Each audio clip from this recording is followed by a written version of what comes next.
les principales familles des antibiotiques. Dans cette vidéo, on va parler de leur mode d'action, leurs effets secondaires possibles et les bactéries sur lesquelles elles agissent. La première famille, les bêta-lactamines. Cette famille comprend la pénicilline, pénicilline plus inhibiteur de bêta-lactamase, carbapénem, monobactam et les céphalosporines. Leur mode d'action est bactéricide. Les effets secondaires possibles sont diarrhée, allergie, toxicité digestive et rénale. Elle agit sur les bactéries à gram positif et à gram négatif. La deuxième famille, les aminosides. Des exemples, on a la gentamicine, amikacine et la tobramycine. Leur mode d'action est bactéricide. Les effets secondaires possibles, toxicité rénale et au niveau de l'audition. Elle agit sur des bactéries à gram positif et à gram négatif.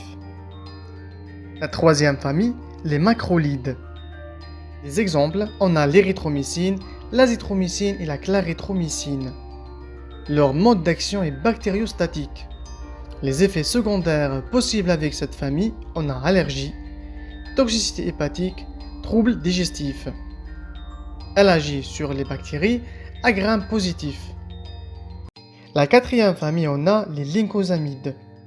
Des exemples, la lincomycine, la clindamycine et la pyrlimycine. Leur mode d'action est bactériostatique. Les effets secondaires possibles avec cette famille, on a allergie, toxicité hépatique, troubles digestifs. Elle agit sur les bactéries à gram positif. La cinquième famille, on a les tétracyclines. Des exemples, on a la doxycycline, minocycline. Leur mode d'action est bactériostatique. Les effets secondaires possibles avec cette famille, on a allergie, toxicité rénale, digestive et au niveau neuronal.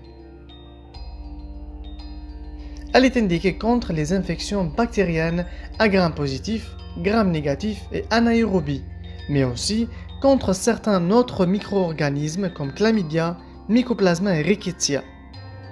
La sixième famille, les quinolones. Des exemples, on a la ciprofloxacine et l'ofloxacine. Leur mode d'action est bactéricide.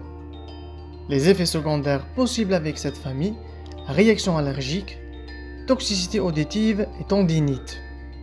Elle agit sur les bactéries à gram négatif. Septième famille, les imidazolés. Des exemples, on a l'iconazole, ketoconazole. Leur mode d'action est bactéricide. Les effets secondaires possibles avec cette famille, réaction allergique. Elle agit sur les bactéries à gram positif et négatif. Huitième famille, les chloramphénicols. Leur mode d'action bactériostatique. Les effets secondaires possibles avec cette famille, une réaction allergique. Elle agit sur les bactéries à gram positif et négatif. Neuvième famille, les sulfamides. Des exemples, on a le sulfaméthysol et la sulfadiazine. Leur mode d'action est bactériostatique. Les effets secondaires possibles avec cette famille, on a allergie, toxicité sanguine et rénale. Elle agit sur les bactéries à gram négatif. La dixième famille, les glycopeptides. Des exemples appartenant à cette famille, on a la vancomycine et la tergocide. Leur mode d'action est bactéricide. Les effets secondaires possibles avec cette famille, une réaction allergique, agit sur des bactéries à gram positif.